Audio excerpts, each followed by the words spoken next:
ठाकुर जी जो उत्पत्ति है आज से करीब 5000 साल पहले हुई थी। जब औरंगजेब ने मंदिर तोड़ने शुरू किए उनको मिले थे गोपीनाथ जी 1503 में वंशीवट एक जगह है वृंदावन में। बेंगलुरु में हैदराबाद आसाम दूर दूर जाए मगर मन की शांति आई है। आग्योड़ी को ने छूटे रे गोविंद से प्रीतड़ली।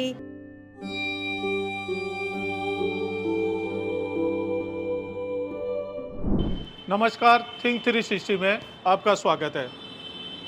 दोस्तों, आपने मंदिर तो बहुत से देखे होंगे, पर जयपुर के अंदर पुरानी बस्ती के अंदर एक इस गोपीनाथ जी का मंदिर है। उसका इतिहास कुछ अलग ही है। इस कारण से इतिहास अलग है क्योंकि वहाँ गोपीनाथ जी के हाथ पे घड़ी बंधी हुई है। सभी लोग घड़ी बांधते हैं, पर आज तक कभी सुनने में देखने में नहीं आया कभी किसी भगवान की मूर्ति पे आपने घड़ी देखी हो। यहाँ हमने जब गए देखा तो हमें भी आश्चर्य हुआ कि गोपीनाथ जी के हाथ पे घड़ी बंधी हुई है। और उस घड़ी का इतिहास ये है, कोई एक अंग्रेज कब कहाँ से आया था किसी को नहीं पता, और वो आके भेंट करी गोपीनाथ जी के हाथ में। मैन जी ने जब घड़ी बांधी तो वो घड़ी स्टार्ट हो गई, यानी चालू हो गई। इस घड़ी के अंदर ना कोई बैटरी है ना कोई सेल है, केवल ये नब से। नमस्कार, थिंक 360 में आपका स्वागत है। आज हम हैं गोपीनाथ जी के मंदिर में और हमारे साथ आज सिद्धार्थ गोस्वामी जी जो यहाँ के महंत हैं।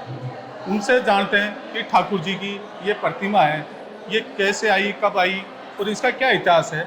आओ इनसे पूछते हैं और जानते हैं। गोस्वामी जी नमस्कार। ये ठाकुर जी की जो गोपीनाथ जी की मूर्ति है, ये कैसे, इसका क्या इतिहास है, कहाँ से आई, क्या रहा, किस प्रकार। राधे राधे। ठाकुर जी जो उत्पत्ति है आज से करीब 5000 साल पहले हुई थी। जो बजरंगनाथ जी थे वो ठाकुर जी परपोते थे। उन्होंने जिस शिला पे कंस ने इनके भाई बहन को मारा था उसके 3 भाग किए थे। फिर पहले भाग से बने थे वो थे मदन मोहन जी, जिनके चरण भाग ठाकुर जी ऐसे बिल्कुल। दूसरे विग्रह बने थे जो वो है गोपीनाथ जी, जिनके भुजाएं और वक्षस्थल जो है ये ठाकुर जी ऐसे। तीसरे बने थे गोविंद देव जी, जिनका मुखारबिंद ठाकुर जी ऐसे। इसलिए बोला जाता है कि एक ही दिन सूरज में तीनों दर्शन करते तो संपूर्ण दर्शन का लाभ प्राप्त होता है। ठाकुर जी मधुबनी जी महाराज थे, उनको मिले थे गोपीनाथ जी 1503 में वंशीवट एक जगह है वृंदावन में। वहाँ से फिर वहाँ उन्होंने सेवा शुरू की और करीब 1669 तक वहीं पे थे वृंदावन में ठाकुर जी। जब औरंगजेब ने मंदिर तोड़ने शुरू किए, हमारे पूर्वज उनको ले गए ठाकुर जी को राधाकुंड गए। राधाकुंड से कामरावन में थे वो लोग 1775 तक, 1775 तक थे वहाँ पे।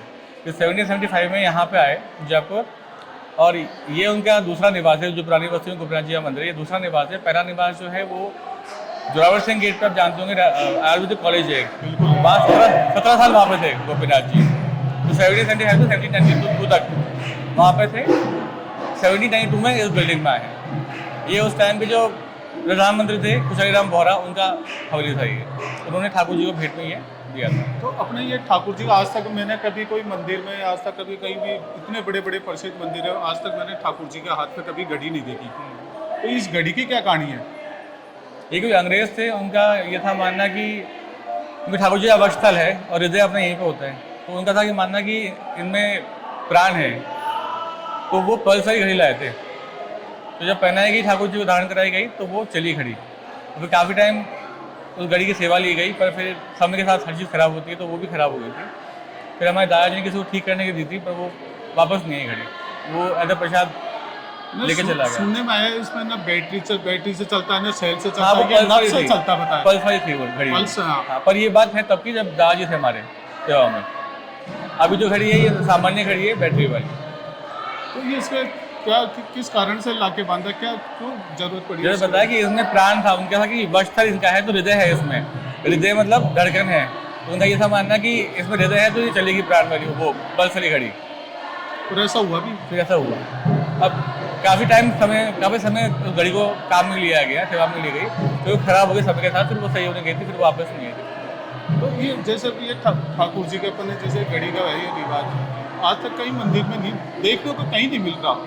वही वक्षस्थल की बात है कि इनका वक्षस्थल है, तो इस तरह से ये केवल गोपीनाथ जी का ही ऐसा क्यों? वो वक्षस्थल है तो इनकी सोच थी कि इनमें हृदय का धड़कन है तो उससे चलेगी, इसलिए उन्होंने यहाँ पे दिया हुआ, कहीं और नहीं दिया हुआ। और इस मंदिर का क्या खासियत रही है और क्या है? जैसे काफ़ी श्रद्धालु भी खूब आते हैं, खूब होता है। जैसे मैंने बताया कि जो गोविंद देव जी है, गोपीनाथ जी या मदन मोहन जी, ये एक ही शिला से बने, तो इनको ऐसा कहा जाता है कि बड़े भाई सबसे मदन मोहन जी हैं, मंझले भाई गोपीनाथ जी और गोविंद देव जी छोटे भाई हैं। तो काशी में इसलिए गाड़ियाँ भी चलती हैं और लोग खुद अपने स्तर पे भी तीनों दर्शन करते हैं एक ही सूरज में, ताकि संपूर्ण दर्शन का लाभ प्राप्त हो सके। लोग, मैंने नेट पे भी पढ़ा था, देखा था कि जब ये घड़ी बांधी जाती थी, इसमें न सेल है, न कोई बैटरी है, न कुछ है। नहीं, पहले की बात थी, अभी की नहीं। हाँ, अभी नहीं, तो पहले की सामान है, बता रहा हूँ। हाँ, हाँ, बिल्कुल तो बिल्कुल। इसमें कुछ भी वो नहीं है। पल्सरी घड़ी थी तो वो मतलब प्राण है, यही तो सिद्ध हुआ इससे कि ठाकुर जी में प्राण है, इसलिए वो पल्सरी घड़ी चली है, जिससे श्रद्धा भी बड़ी लोगों की काफ़ी, यानी। हाँ हाँ। तो एक ये नेट पर मैंने ये चीज़ और पढ़ी थी कि जैसे किसी ने लाके जैसे घड़ी बांधी, वो जो जिस व्यक्ति ने वो घड़ी बांधी, उसने कैसे क्या आपको यानी आके बताया भाई क्या रहा भाई इसको उन्होंने तो भेंट की थी, ठाकुर जी का बांधना चाहता हूँ, ये क्या? उन्होंने तो भेंट की थी ऐसे ही, जैसे आप कुछ लाते हैं, भोग लाते हैं, आप प्रसाद चढ़ाते हैं, वैसे उन्होंने भेंट की थी। फिर वो चल गई थी, तो उन्होंने पूछा कि चल रही है घड़ी, तब उन्होंने बताया हमारे जो भी थे पूर्वज दादाजी कि ये चल रही जो घड़ी लेके उसके हाथ पे नहीं चल रही थी, ये क्या कारण था? ये जो ठाकुर जी का हाथ पे लगाते ये चल तो गई।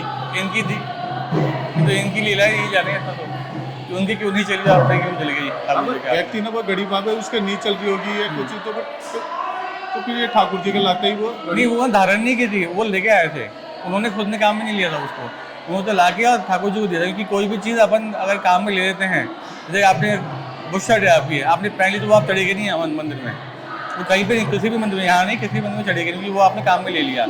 वो भी नहीं आती बिल्कुल बिल्कुल बिना काम लिए हुए, कोई वही चढ़ती है, तो उन्होंने पहनी नहीं थी, वो तो बस लेके आए थे खरीद के, फिर उन्होंने चढ़ाई। नहीं, अपन जैसे कई बार मार्केट से भी घड़ी खरीदते हैं तो अपन पहले चला के देखते हैं उसको। उन्होंने नहीं किया था, वो तो इतना ज्ञान तो उनको भी था, पुराने लोग तो वैसे भी ज्ञानी थे बहुत ज़्यादा, अभी तो अपन इतना ज्ञान नहीं है अपने को।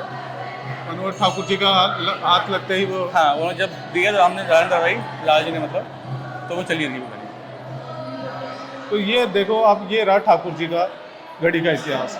आपने समझा कि जो व्यक्ति नई खरीद के लेके आया था, उसने अपने हाथ पे भी नहीं बांधी थी और पहले लाके ठाकुर जी के चरणों में रखा, और जैसे ही ठाकुर जी के हाथों में घड़ी बांधी गई, फिर उसके बाद में जो चमत्कार हुआ वो आपके सबके सामने है। घड़ी अपना आप टिक टिक करने लग गई। ये नब्ज से चलती हुई घड़ी है ठाकुर जी के हाथों में। सोनागढ़ी के मालिक ने फैक्ट्री खोली और गोपीनाथ की घड़ी एकदम हट पुर्जा उसमें सोने की जड़ाई कराई। सोनागढ़ी कंपनी से सोने की घड़ी बन के आई और उसके मालिक ने आके और गोपीनाथ को पहली घड़ी बनाई। वो पहली घड़ी गोपीनाथ को धारण कराई। अब उससे क्या होता है, ये घड़ी जैसे अपने दिल की धड़कन, ऐसे ये अपना उस धड़कन के हिसाब से वो घड़ी चालू रहती 24 घंटे। और सुनने में ये आया कि घड़ी को हटाते ही घड़ी बंद हो जाती है। बिल्कुल हो जाएगी। तो ये किस तरह से, ये कौन लेके देके गया है, कब से है ये घड़ियाँ, कितने वर्षों से है घड़ी? देखो, हमारा जन्म, ये पुरानी बात है। ये जिसने ये सोनागढ़ी कंपनी खोली ना, इसका मालिक भेंट करके गया, उसने हर पुर्जा सोने का मिले। आपने कहा कि वो कंपनी भी बंद हो गई, क्या बता रहे थे, किस तरह से क्या? उसके कजिया सोनागढ़ी, वो सोने की घड़ी, हर पुर्जा उसने घड़ी में घड़ी को बनाया। यानी पूरी ये सोने से बनी हुई है घड़ी पूरी? बिल्कुल इसके एक एक पार्ट्स, एक एक बिल्कुल। यानी सोने का ज्यादा यूज किया गया है इसमें। अजीब, उसका नाम ही सोना कंपनी था। हाँ, तो इसी कारण पूरी को घड़ी को ही उसने पूरा सोने की तरह बनाया और पहली घड़ी ठाकुर जी को चढ़ाई। उसने बना करके उसके मालिक ने गोपीनाथ के हाथ में बनवाई। जब से चाहे कितना ही अभिषेक हो, कितना ही पानी डालो उसमें कोई फर्क नहीं पड़ता घड़ी में, यूं ही चलती रहती है। बिल्कुल चलती रही है, चलती रहेगी। पर घड़ी में सुना है नब्ज से चलती है, नब्ज अपने जो ये होती है हाथों की नब्ज, हाँ धड़कन, वो धड़कन नब्ज, उसी से चलती है ये। उसी से धड़कन, धड़कन के हिसाब से घड़ी चलती है। और इसमें हर पुर्जा पुर्जा सोने से बनी हुई भाई है। लोग बताते हैं कि इसमें ना सेल है ना बैटरी है, नहीं, कुछ भी नहीं है, फिर भी घड़ी चल रही हाँ है चल रही है, चलेगी, केवल धड़कन से, चल रही है, चलेगी, धड़कन से। बिल्कुल। गोपीनाथ जी के मंदिर में कुछ महिलाएं हैं, भक्त हैं, उनसे जानते हैं कि इस घड़ी का इस गोपीनाथ जी की घड़ी का क्या इतिहास है। जो गोपीनाथ जी के मंदिर हाथ पे घड़ी बंधी है, इसका क्या कारण है, क्या इतिहास है इसका? इसका ये बहुत पुरानी है और ये बॉडी की जो अपनी नस जैसे, होती है। हाँ, इसके आधार पे चलती है वो। नहीं, इस घड़ी में ना सेल है ना बैटरी है। हाँ नहीं है, लेकिन बॉडी जो इनकी ठाकुर जी की आज भी चलती है, तो उसके आधार पे ही चलती है ये कितने सालों से आपने कभी देखा हो तो? हम तो शुरू बहुत साल हो गए इसको, तो बहुत साल हो गए। तो कौन चढ़ा के, कौन देके गया था, कौन क्या तो था? नहीं पता है, मगर हमारे गोपीनाथ सच्चे हैं। ये तुरंत करते हैं काम, सच्चे नहीं होते कई जगह तो आप सुनते ही रहो, मगर इनको सुनाते ही काम होता है। मतलब भगवान और जगह नहीं सुनते? ठाकुर जी सुनते ही होंगे, मगर हमारे गोपीनाथ बहुत जल्दी देव जी के डेली जाते गोविंद देव जी जल्दी नहीं सुनते, गोपीनाथ तुरंत सुनते हैं। हैं, गोविंद देव जी के डेली जाते हैं, लेकिन फिर भी हमें चैन नहीं होता। जब तक हम यहाँ पे नहीं आते ना, तब तक हमें अच्छा ही नहीं लगता। एक होता सब जगह। एक तो होता है, लेकिन मगर वो मन का भाव, बोलते हैं वो हमसे, मन का भाव हमारे यहीं आके होता यानी है। कि वो है ना, साक्षात सुनते हैं तुरंत। यहाँ बोलोगे यहाँ तक तो खत्म, बात पूरी हो जाती है। यानी आपको और मंदिरों में शांति नहीं मिलती जितनी यहाँ आके हमें हमें वृंदावन जाके मैं भी तो नहीं सिंगर हूँ, मैं हैदराबाद, आसाम, दूर दूर जाए, मगर मन की शांति यही है। सारे दुनिया में मंदिरों में घूमी यही मैं। इसका कारण? इसका कारण ये है कि हमारी उनसे प्रेम है, हमारी भक्तों की, हमारा प्रेम है उनसे, हमारा प्रेम है उनसे। छोटा सा गोपीनाथ जी के लिए कुछ सुना। गाओ जी, बोलो, गाओ गाओ, आप गाओ, सुनाओ। आप सुनाओ, सुना दो, आप सुनाओ। कौन सा भजन गाओ? गोपीनाथ तेरी जय। एक छोटा सा भजन। लाग्योड़ी को न छूटे रे गोविंद से प्रीतड़ली, ओ गोविंद से प्रीतड़ली रे, गोपीनाथ से प्रीतड़ली रे, लाग्योड़ी को न छूटे रे गोविंद से प्रीतड़ली, रमा मा सामा ओ बेराजी बीच में भीतड़ली, अरे बाई मीरा यूं के वे मारे आ गई ओ टड़ली रे, मारे आ गई ओ टड़ली रे, लाग्योड़ी को न छूटे रे गोपीनाथ से प्रीतड़ली रे, लाग्योड़ी, हरे लाग्योड़ी को न छूटे रे गोपीनाथ से प्रीतड़ली। तो आपको ये भी पता है कि घड़ी कौन लेके आया था, कब लेके आया था, किसने बांधी थी क्या? ये तो पुराना है, ये जो राजा बाबू है, इनके भी बाबा जो थे ना, दादाजी, उनके टाइम का है। पुराना कोई पुराना चढ़, ये कोई बाहर से कोई विदेशी कोई आके चढ़ा के गए थे, और वो भी इस आधार पे थे कि ये अपनी नब्ज जैसे चलेगी ना तो ही चलेगी है। नहीं तो जिसने घड़ी थी उसके हाथ पे ही उसने बांधी या चली नहीं, क्या रहा जो ठाकुर जी के लाके एकदम से बांधी? ठाकुर जी के ही चला, ये इतना तो मुझे भी नहीं पता, हमारे दादा परदादाओं के टाइम का है ये तो आपने देखा सुना, ठाकुर जी के हाथ में जो घड़ी बंधी हुई है वो टिक टिक करती हुई नजर आ रही है। भक्तों का भी यही कहना था, जब हमने भक्तों से पूछा तो उनका भी यही कहना था कि ये कोई एक व्यक्ति आया था जो ठाकुर जी के हाथ में ये घड़ी बांध के चला गया था। जब से ये घड़ी की आवाज़ टिक टिक टिक सुनाई देती है, और जब इस घड़ी को हम हाथ से हटाते हैं तो घड़ी बंद हो जाती है, और वापस लगाते ही ये चालू हो जाती है। जब हमने भक्तों से, महंत से, सबसे पूछा कि इस घड़ी का क्या इतिहास है, तो सबका एक ही कहना था कि ये एक चमत्कार है, चमत्कार को हमेशा नमस्कार होता है। वीडियो जर्नलिस्ट मालचंद गोस्वामी के साथ गणेश यादव, थिंक 360 जयपुर।